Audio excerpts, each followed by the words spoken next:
الحمدللہ رب العالمین والصلو والسلام علی سید المرسلین اما بعد فاعوذ باللہ من الشیطان الرجیم بسم اللہ الرحمن الرحیم. Please repeat after me. الصلاة والسلام علیکہ یا رسول اللہ وعلی آلک واصحابک یا حبیب اللہ. الصلاة والسلام علیکہ یا نبی اللہ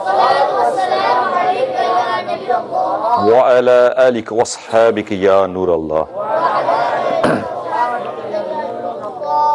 Please also repeat after me. نویت سنت الاعتکاف. MashaAllah. My dear Islamic brothers, whenever you are blessed with an opportunity to enter the house of Allah Azza wa Jal, i.e. the masjid, then first and foremost you must realize that is a blessing. We are the lucky ones. We are the ones that have been blessed by Allah Azza wa Jal to be able to come to His house. But when you enter the masjid, always try and enter according to the Sunnah of the Prophet of Allah sallallahu ta'ala alayhi wa sallam. The Prophet of Allah sallallahu ta'ala alayhi wa sallam would always enter with his right foot. He would recite the dua for entering the masjid, and then he would always make intention for nafli itikaf. Hence the reason I asked you to say nawaitu sunnat al-itikaf. Now you can make this intention in any language, in English, in Punjabi, Patwari, whatever you wish. Make it in any language. You could just make this intention in your heart as well. But by making this intention for the duration that you spend in the masjid, you will get the blessings of spending that time in nafli itikaf. May I remind you, to eat, to drink, and to sleep in the masjid is forbidden. But if you make this intention, then all of these things become allowable for you, and you'll get the sawab as well. So a small amount of effort, but a huge amount of reward. There are also many blessings in reciting Durud Pak upon the Prophet of Allah sallallahu ta'ala alayhi wa sallam. The Prophet of Allah sallallahu ta'ala alayhi wa sallam has said that the person who has recited the most Durud Pak, the most salat, the most salutations upon me, he will be the closest to me on the Day of Judgment. Sallu الحبیب. Now, do we not want to be close to the Prophet of Allah sallallahu alaihi wasallam? We all want to be close to the Prophet of Allah sallallahu alaihi wasallam. We should spend our time sending Durud Pak upon the Prophet of Allah sallallahu alaihi wasallam and use this time effectively. In his great book, Neki Ki Dawat, translated Call to Righteousness, Amir al-Sunnat, the founder of Dawat Islami, Allama Maulana Muhammad Ilyas Attar Qadri, may Allah Azza wa Jal keep his shadow upon us. He said that in this book, he relates an incident that happened in Punjab. In the incident, he relates that in a certain area in Punjab, there was a bad smell that was coming from somewhere. And the people of the locality couldn't understand where the smell was coming. And so they kind of followed the smell. You can sense that where the smell is coming from. They kind of followed the smell. And they followed the smell, and it started to realize this smell was coming from a house. And this house was locked. So what they did is they contacted the local police and said, there's a foul smell coming from this house. Yeah, and the house is locked. And we don't know what's happened inside.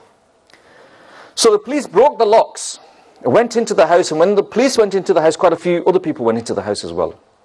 And what they saw there shocked a lot of the people. And the people that went into the house, quite a few of them fainted on what they saw. And what they saw was that there was a dead body there. It was decomposing. Ants and maggots were going in and out of the body and eating the corpse away. And after the investigation, afterwards obviously there'd been a person there, something had happened, so an investigation took place. And after the investigation took place, it was found out that the young man, he was a labourer, and he was living in that particular house on rent. But he had a friendship. His friends were all the local gamblers. All the local gamblers were his friends. That was his friendship circle, so to speak. And one day, when he was with his friends and he was gambling, he won a lot of money. Basically, he took all the money off them. He won all the money that they had. Now, they didn't like this. They didn't like this, and they came to his house. They came to his house and they hanged him, and they killed him, stole all the money, and then left him there for his body to rot away and be unburied. Allahu Akbar. My dear Islam, this is just one example of the effect that your friends can have on you. This person, his particular lifestyle was he was associating with those people who gamble. Yeah. And because he was associating with those people who gamble, he was gambling as well. But gambling, and in fact all sins, when you commit one sin, it can lead to other sins as well.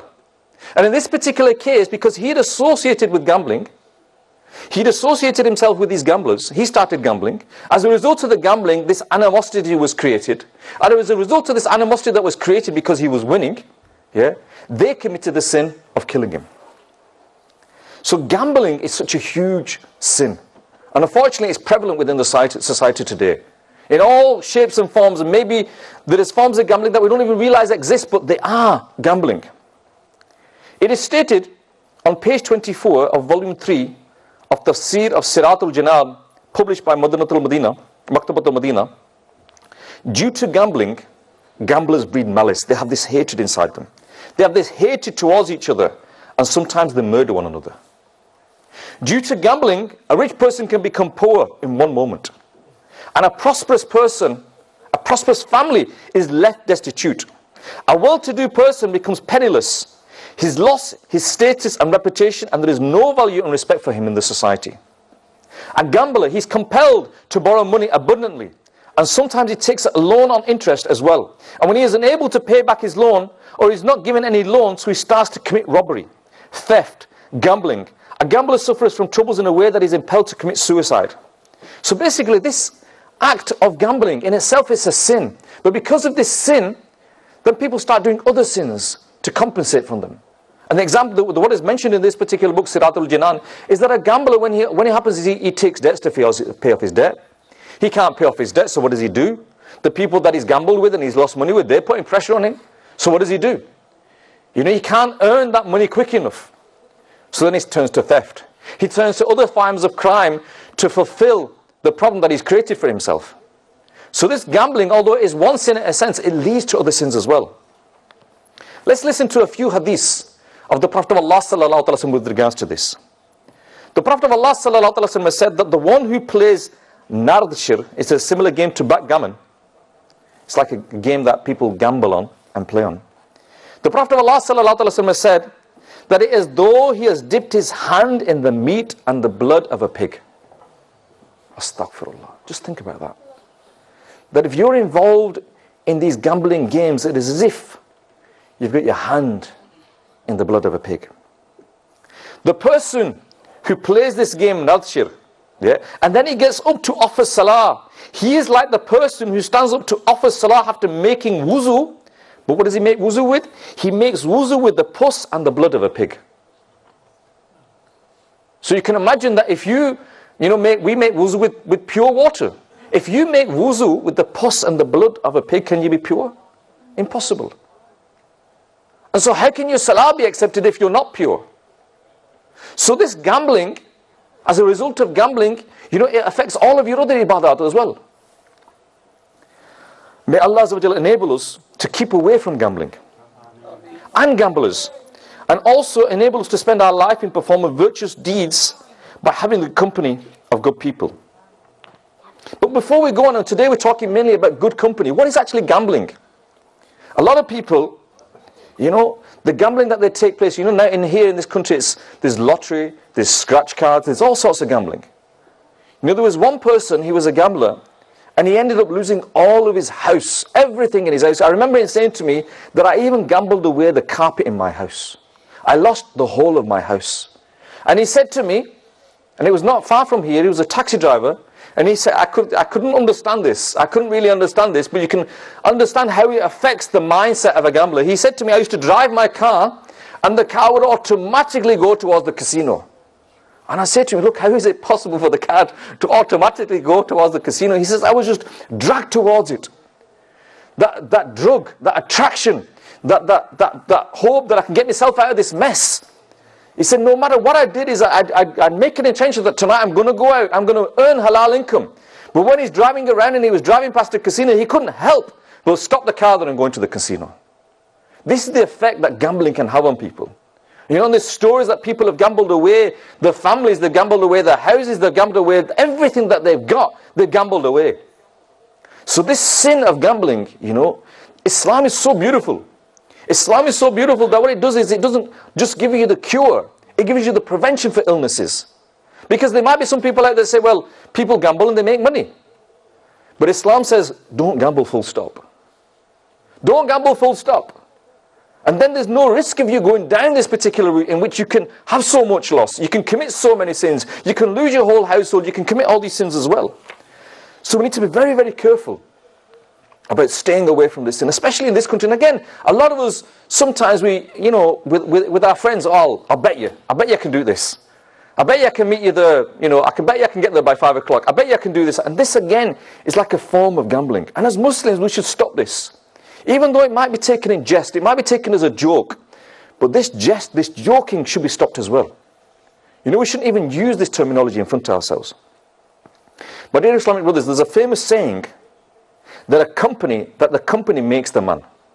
The people who you associate will make you. Similarly, whether that company is good or bad will eventually have its effect. So the fortunate person is the person that has a good company. He is a stroke of fortune because by virtue of the blessings of good company, he also develops good habits. If you are with pious people, if you are with people that spend the time in doing zikr of Allah Azza wa Jalla, if you are with pious people who spend the time by making sure that they come to the masjid 5 times a day, I guarantee you, you will as well. But if you associate yourself or hang out or, you know, you're friends with those people that are committing sins, then you will start sins. And I can give you very many examples. And you can see yourself in yourself that if you are with certain friends, and when they are talking to each other, if every other word is a swear word, then what happens is part of your nafs wants to like talk like them. Yeah? Because you want to be part of the crowd. You want to be talking like them. You want to be acting like them. So what happens is you start swearing as well.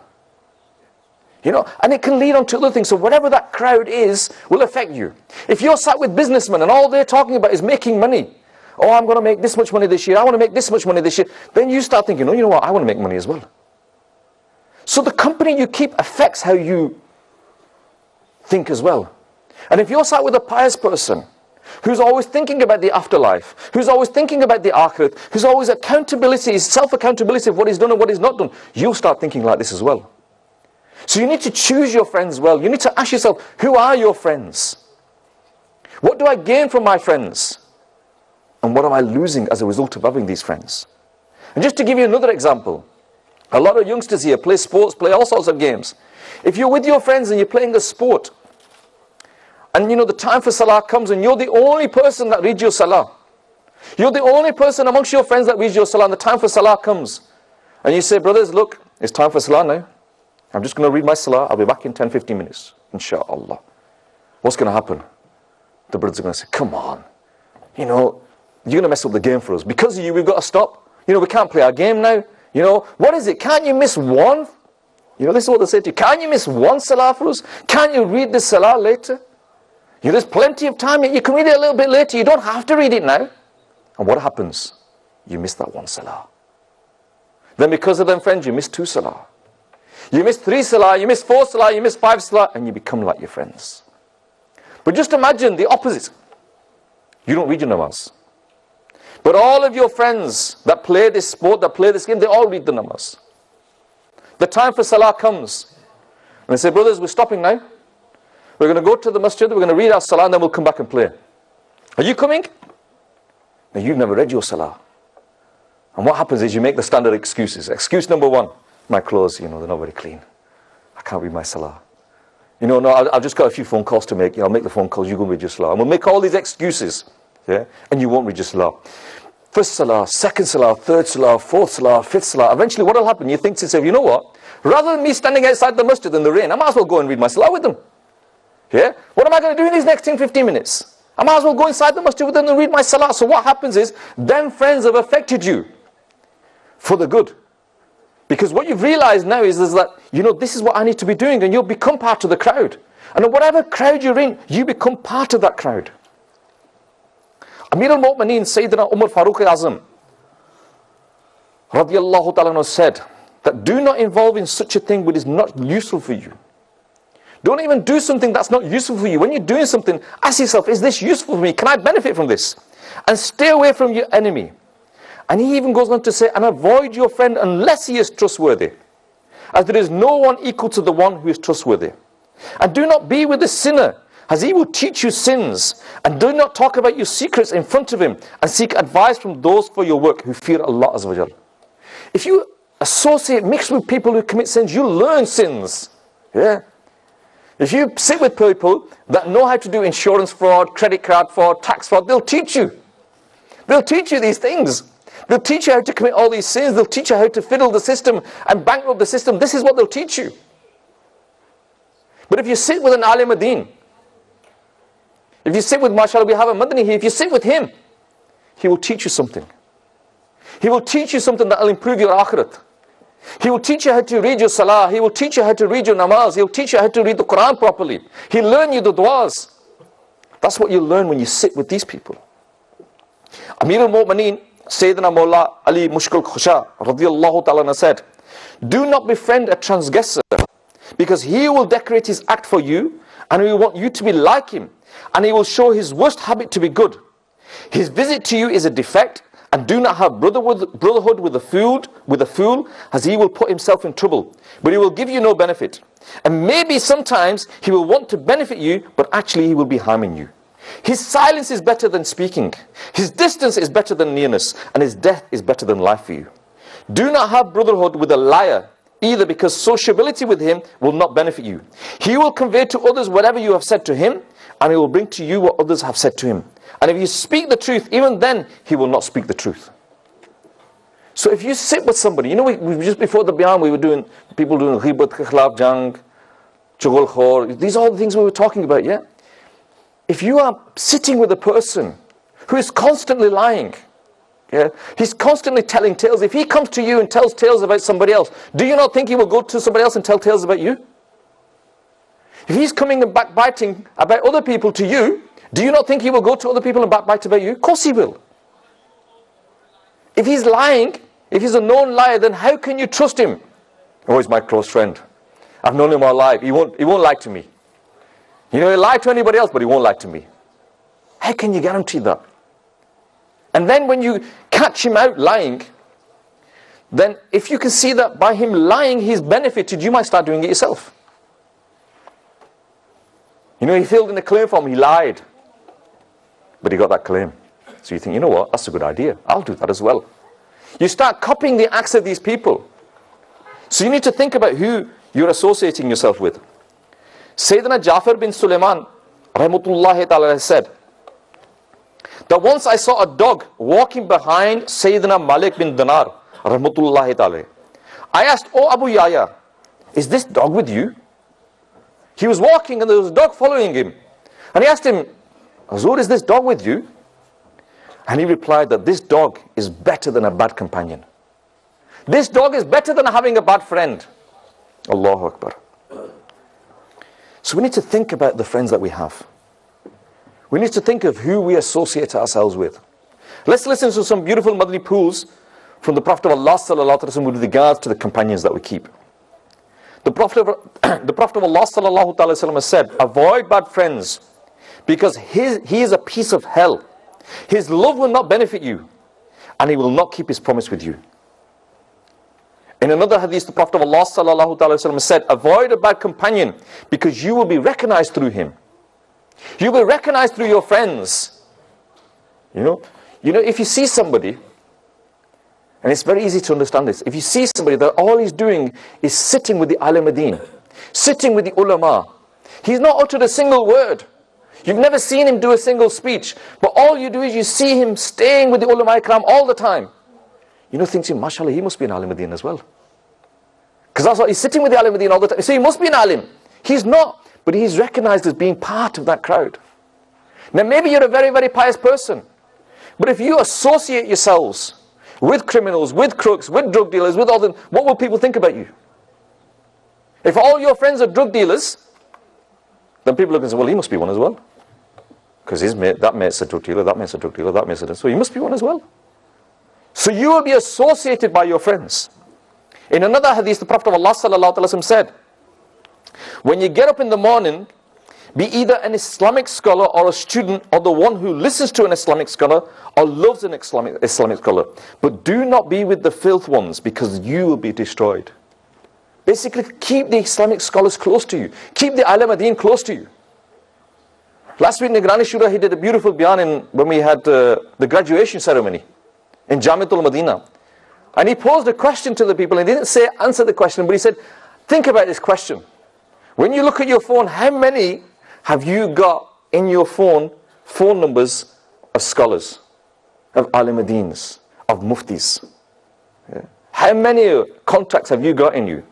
You got solicitors in there, you got accountants in there, you got lawyers in there, you got builders in there, you got painters in there, you got mechanics in there, you got plumbers in there, but you've not got an alimadin number in there. You know, and this again makes you think, we need these alimadin. We need to associate ourselves with those and bring them closer to us as well. In another hadith, the Prophet of Allah sallallahu alaihi wasallam said, the example of a good and bad companion is like that of a musk carrying person and the one blowing into a furnace.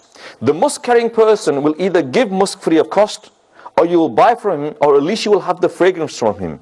Whereas the one blowing into the furnace will either burn your clothes, or you will have a foul smell from him. And this is a beautiful hadith, this, that if you go into, you know, a fragrance shop, then what do you smell? You smell beautiful fragrance. And when you come out of that shop and walk down the street, people can smell that from you.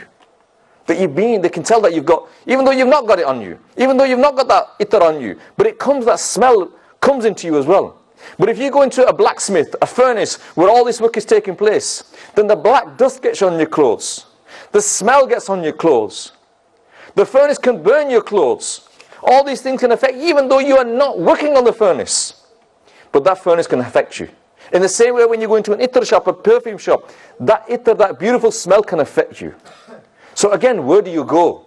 It's not just the friends. Where do you actually go in your life? Because that will affect you. Simple example, go to a casino. You'll see people gambling there. Yeah? And it'll affect you. And you think, you know what, I'll have a go at this as well. What is it? It's only £1. It's only 50p. You know, I was shocked. You know, I was really, really shocked. Somebody said to me that he went to a casino to pull a Muslim brother out of the casino. There was a Muslim in the casino, he went there to pull him out, and in front of him, he was hitting the button on this machine, I don't know these, whatever they call them, and every time he hit the button, that was £20 he was losing, £20 he was losing, £20 he was losing, yeah? Some sort of like fruit machine or something, and every time he hit the button, £20 gone, £20 gone, £20 gone. He said, by the time I dragged him out of the casino, he'd lost £100. But if you were in a masjid, and you're just sitting there, yeah, this weekend, inshaAllah, the Salah course is starting on Sunday. If you're just sitting here in the masjid and the brothers are sitting in one corner learning about Salah, you think, you know what, I might as well go and sit over there as well. I might as well go and listen to what they're saying. I might as well learn something. So the environment will affect you as well. So not only your friends, but the environment will affect you as well. Sheikh Allama Muhammad bin Ahmad Zahabi, rahmatullahi ta'ala, stated that a man used to remain in the company of alcoholics. He used to drink alcohol himself, and all his friends used to drink alcohol as well. When he was on his deathbed, somebody said to him, recite the kalmah. But instead of reciting the kalmah, he said, you drink one and give me one too. You drink one and give me one too. You drink one and give me one too. Saying this, he passed away. Because in another one, there was a person that was a chess player. And he spent his life playing chess. Yeah? And when his time of death came and they tried to give him the encouragement to recite the kalmah, he kept on saying, you're king, you're king, you're king. Because this is what Ali was saying all the time. So how you live your life, how you associate yourself as well, will affect you on your deathbed as well. And just to give you a beautiful example, what do you think will happen to that person? Allahu Akbar. I'm just thinking about this story that I'm going to tell you now is bringing a smile to my face. What do you think about that person who makes the Quran his friend? Allahu Akbar. There was a person not very far from here, maybe 10 miles from here. And he said to me that my father, he loved the Quran. My father, he loved the Quran to the extent that he would read the whole Quran in 1 week. And that was his habit. Not just one off. Not like us, maybe we read the Quran once in Ramadan and then forget about it for 11 months. He would read one Quran every week. And for how many years, I don't know. Guess how he passed away? Reading the Quran. Reading the Quran. Allahu Akbar. Because he made the Quran his friend. His life revolved around the Quran. What a great way to pass away. We all have to pass away. Yeah. How unfortunate is he that passes away in a place where sins are committed. And how fortunate is he who passes away in the masjid. passes away reading the Quran, passes away reading the Salah. How fortunate is that person? But how can that happen if you don't read the Quran? How can that happen if you don't go to the masjid? How can that happen if you don't read your Salah? And how can it not happen? Will you die in a place of sin where you're spending most of your time in that place? There's a great chance that you will die in that place. Allahu Akbar. And so we are told that before you make a friend, you should have no regrets about anything. The Prophet of Allah sallallahu alaihi wasallam said that a person follows the religion of his friend, so he should see who he befriends. Not only are we talking about the sins that you commit now, but your friends, they can affect your faith as well, your iman as well. They could question you, question your iman, question your faith, question you, and try and take you away from the truth path. Regarding this hadith, Mufti Ahmad Diyar Khan Naimi Rahmatullahi Ta'ala said, before befriending a person, test him to see whether he obeys Allah Azza wa Jal and his Prophet of Allah Sallallahu Ta'ala Wasallam. And Allah Azza wa Jal says in the Quran, and I give you the translation from Kanzul Iman, Surah Tawbah, Ayat 119, and be with the truthful people. Be with the truthful people. The Sufis, the pious people of the past, they have said that our human nature has the quality of deriving, taking things by the company. So the people that he meets, they always try to take something from people. So if you meet a person who is greedy, he wants to make more and more money, then you'll start having a mindset of taking more and more money. If you meet a person who all he's doing is talking about football, then you'll start talking about football. If you meet a person that all he wants to do is go to films and cinemas and all these sort of places, you'll start wanting to do that. You'll take that from him. So whatever your friends are, you'll take from them. So again, you need to ask yourself, who are my friends? What am I gaining from this particular friend? And if you make a friend, a pious person, a person that he lives his life according to the Sunnah of the Prophet of Allah Sallallahu Alaihi Wasallam, tries to live his life to the best of his ability, then what will you get from him? You'll get this mindset that I need to do this. You come to this gathering today, and this again, by coming to these gatherings, it gives you this mindset that, you know what, I need to sort myself out. I'm going to die one day. What about my akhirat? What's my grave going to be like? How am I going to pass away? Am I going to be like that person that I mentioned at the beginning? That his body was collapsing and rotting in a house because he'd been involved in gambling and the people that he associated with hanged him? Or am I going to be like that person who had a friendship with the Quran, and when he passed away he was reading the Quran? In his great book, Neki Ki Dawat, Call Toward Righteousness, Amir al-Sunnat writes about Arif Billah Mulana Room. He stated that at a riverbank, a rat and a frog met each other and became friends. The rat said that if I want to meet you, how will I be able to get in touch with you? Because you're at the bottom of you're in a pond, you're at the bottom. How can I get in touch with you? Because if I cry out to you, if I call out to you, you're not going to be able to hear me. So what they decided to do is that they would get a piece of string, and the rat would tie one piece of string to himself, and the other end of the string would be tied to the frog's leg. So that the frog would be in the pond, the rat would be on the ground, and whenever they wanted to call each other, they'd pull the string. The rat would pull the string, the frog would realize that the rat wants to meet me, or vice versa. One day, all of a sudden, a crow pounced on the rat, caught it on its beak and flew away. The frog, he was tied with a thread, and he was also being pulled in the air. And the frog said, this is the punishment of a friendship with a stupid person like a rat. And it shows that the company of stupid and wicked people causes trouble. Allahu Akbar. Just to give you another example, a practical example, a real example that's happened again not very far from here. There was a brother, he had distant cousins. And his distant cousins used to take drugs. Heroin, cocaine, and all sorts. And this person used to come home from work, eat at home with his wife and family, and then what he would do is he would go to his cousins, and sit there. And they'd have a, chat, and they'd have spend a bit of time together. So, a Mubalik al-Dawat went up to him and said to him, look brother, just an advice from a brother to a brother. Where you're going, all right, I know they're your relatives, I understand this, and I respect this, but, you know that they take drugs. And by you going there, it might affect you. By you going there, one day you might take drugs as well. So I think, I'd advise you not to go there. Don't to go to such a place like that. And the brother turned around to him and said, you think I'm stupid? Yeah. I'm married. Yeah. I'm married, I've got 3 kids. Yeah. And you think I'm going to start taking drugs at this age? And he told, he basically scorned the brother and told him off. To cut the story short, one day what happened, he came home from work. Yeah. He'd had a bad day at work. His boss had given him loads of grief. He got to the point where he wanted to leave the job. He comes home, right? And the little child's crying. The wife's had a bad day as well. Yeah? So she starts having a go at him. He starts having a go at her, right? And the net result is he walks out of the house. He has an argument with her and he walks out of the house. Where does he go? He goes to his cousin's house. And like usual, every time he goes there, they offer him something, he says no. But today, he's had it from work, he's had it from home, he's had it from kids, he's had it from everywhere. He's had enough. Yeah. So when they offer him a cigarette, when they offer him a spliff, he said, come on, forget it, I'll take it. And you know what? Within a couple of weeks, he became a heroin addict. This is a true story that happened not very far from here. Why? Because of the places he was going. Now, another example, if you were in this situation, and it happens to all of us, we have these bad days, yeah?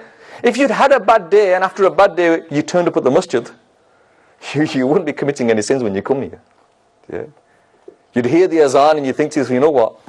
I'll read my namaz and it might calm me down. Yeah?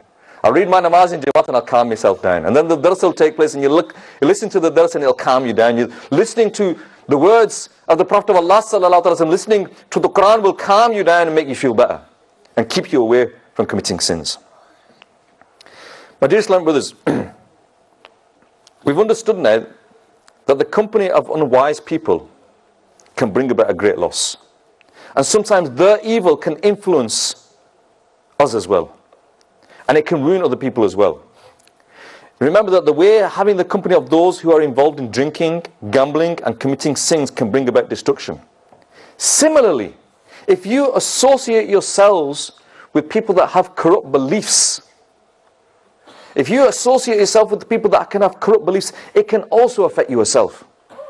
The scholars have said that you need to stay away with people that have corrupt beliefs. You need to not associate yourself with people that have these corrupt beliefs. But a lot of people say, you know what, I'm strong, I know where I am. Don't worry about me. Yeah? And they associate themselves with these people. They might even marry people and say to themselves, you know what, don't worry, I'll sort them out. I'll get this woman on the right path. Yeah? She's misguided, she's gone off the straight, but I'll sort her out. Instead of you sorting her out, she sorts you out. Yeah? And when you go to these gatherings, when you go meet these people, or you try and change people, instead of you changing them, they change you. So again, Allah Hazrat has said that the company of the people of corrupt belief is fire. The beliefs of educated, sensible and matured men have also been corrupted by it.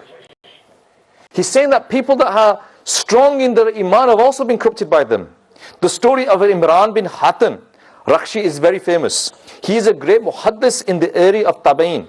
He himself became deviant after marrying and spending time with a corrupt belief woman. He claimed that he wanted to convert her and bring her to the true Sunni path after marrying her. But if this is the state, my dear Islam, if this is the state of somebody that is very, very pious, a scholar of his time, then what chance have we have? So again, we need to protect our iman. It is stated in Tafsir Siratul Jinan, published by Maktabatul Madinah, that to go to the gatherings of corrupt belief people and to listen to their speeches are impermissible and haram. And it is an act of making yourself a person of corrupt belief and misguidance. No matter whether the speeches consist of Quranic ayat, blessed hadith, good pieces of advice, it is not permissible at all to listen to them, even with the presumption of listening to something good.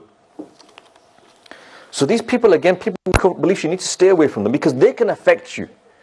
They might be just reading Quran to you, they might be just reciting a hadith to you, but they also can add things to it as well. And that can affect you.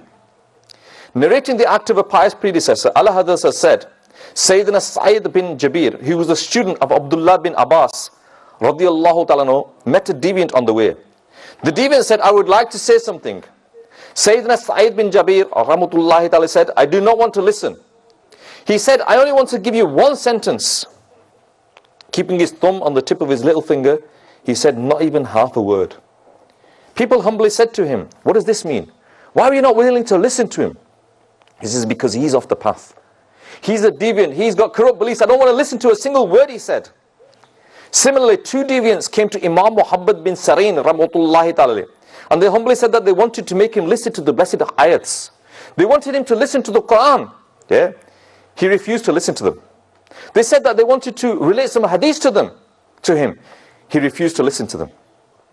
And they replied that, we're just giving you Quranic ayats and hadiths. Why?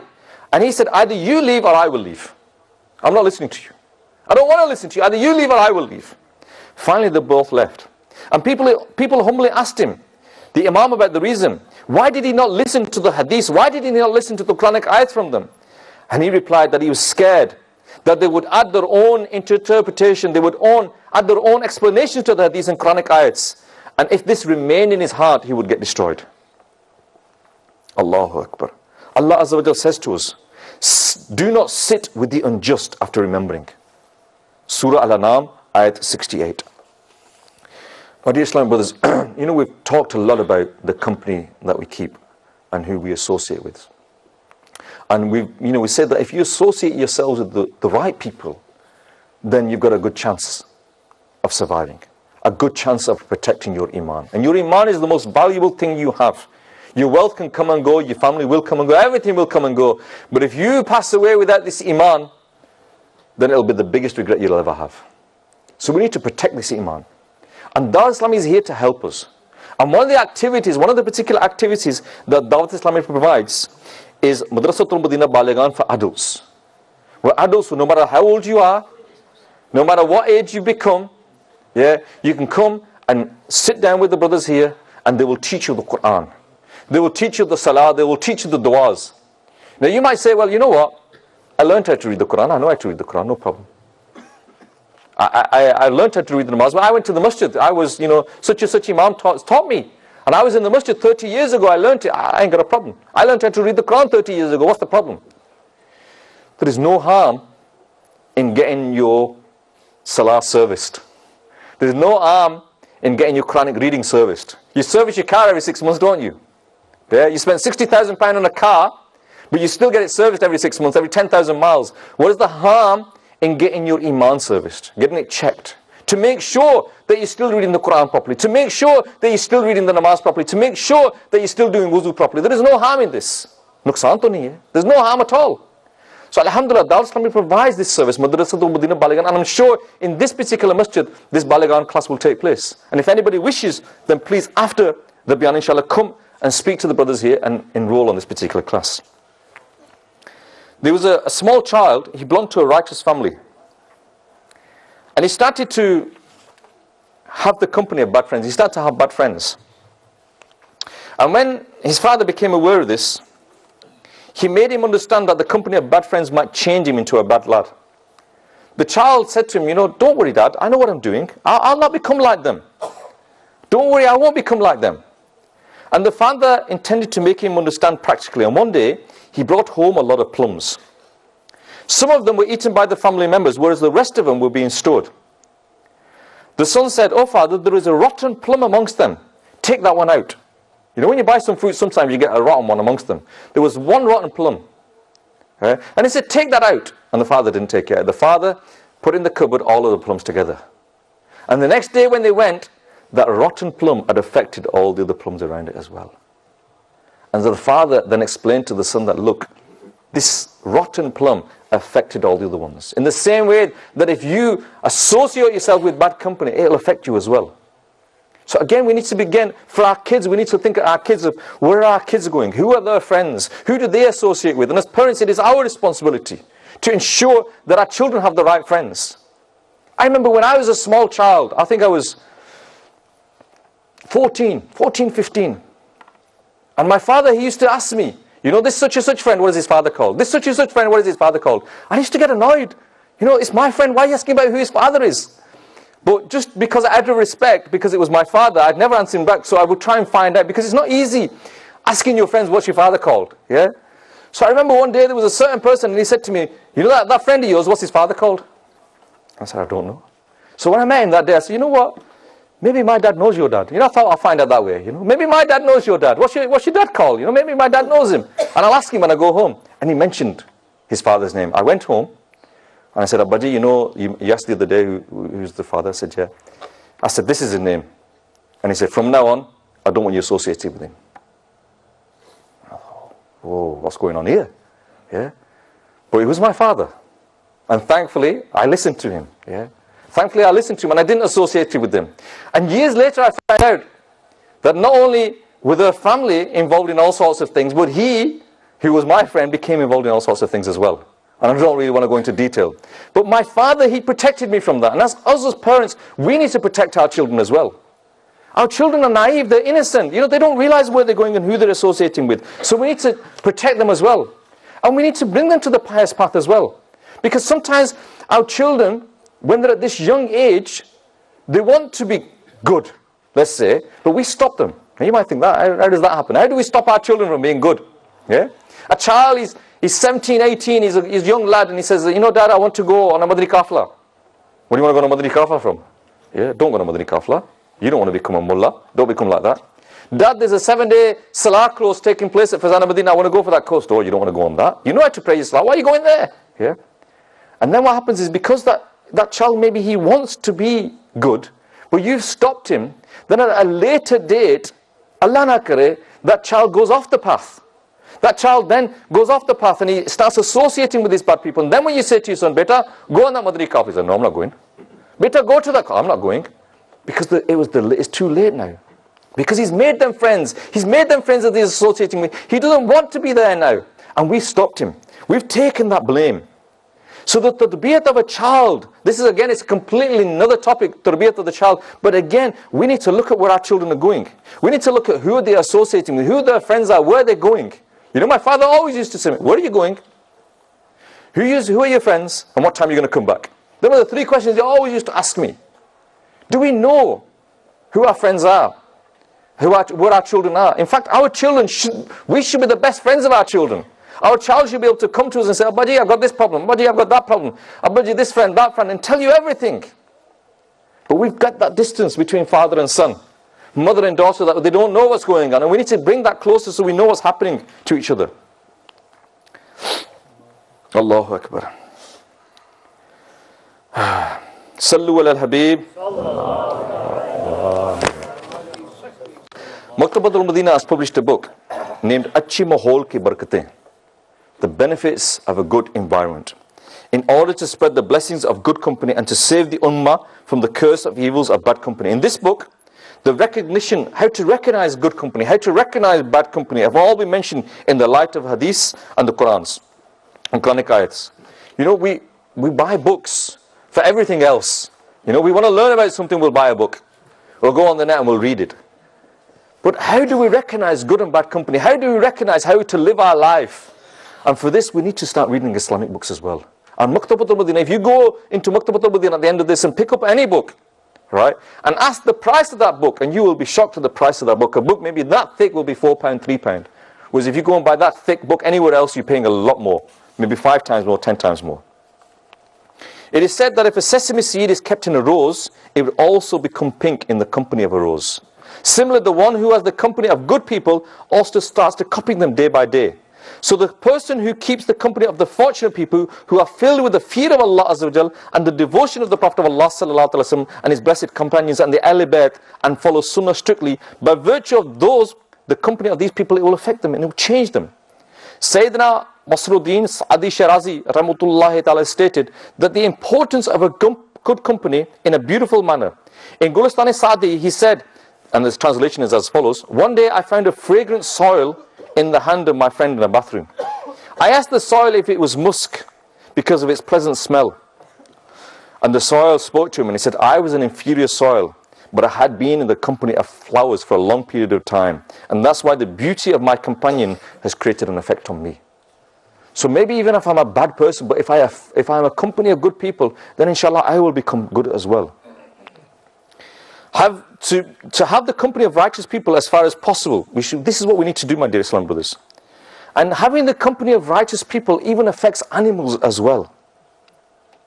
For example, the dog of Ashab Kahf, in fact, he was just an ordinary dog. But due to his love and affection of the Ashab Kahf, it became the companion, it became the traveling companion, and it became the guard. And by virtue of the blessing of the company of these pious saints, fortune smiled on it, and its status and rank became so much elevated that Allah Azza wa Jalla has mentioned this particular dog in the Quran. Allah Azza wa Jal says, and the dog is at the threshold of the cave with its paws outstretched. Sayyidina Imam Abu Abdullah Muhammad bin Ahmad Qurtubi rahmatullahi ta'ala stated that when by the virtue of the blessing of good company of pious people and pious saints, a dog has attained such a high status and an elevated rank that Allah Azza wa Jalla has mentioned him in the Quran. So what do you think about the Muslim who loves pious saints and righteous people and he takes the blessings from them? What status will he get? Allahu Akbar. My dear Islam brothers, Dawah Islam is here to provide you with all those friends that you need, to provide you with all those companions that you need, not only here in the masjid but in your home as well.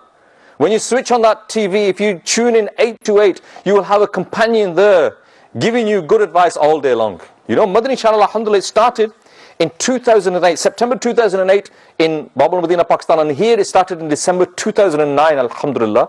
And the effects of this are there. So make a habit of watching Madani channel. Make a habit, especially on Saturday evening, of watching the Madani Muzakaray, where Amir Sunnah gives his beautiful pearls of wisdom. And inshallah here in this Fazana Medina, every Saturday night they'll watch it live as a gathering. Please come and attend these gatherings as well.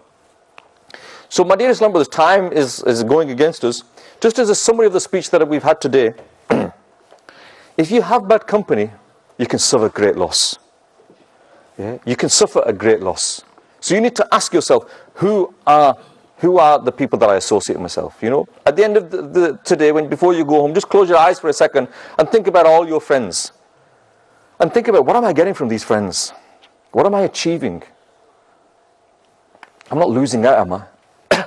I'm not saying financially, I'm not about your iman, your character. Those things that affect you, am I losing out that way? And those people, if you associate yourself with those people who call you to the masjid, who don't ask for any money off you, don't ask for any financial gain off you, they're not asking for a share in your business, yeah?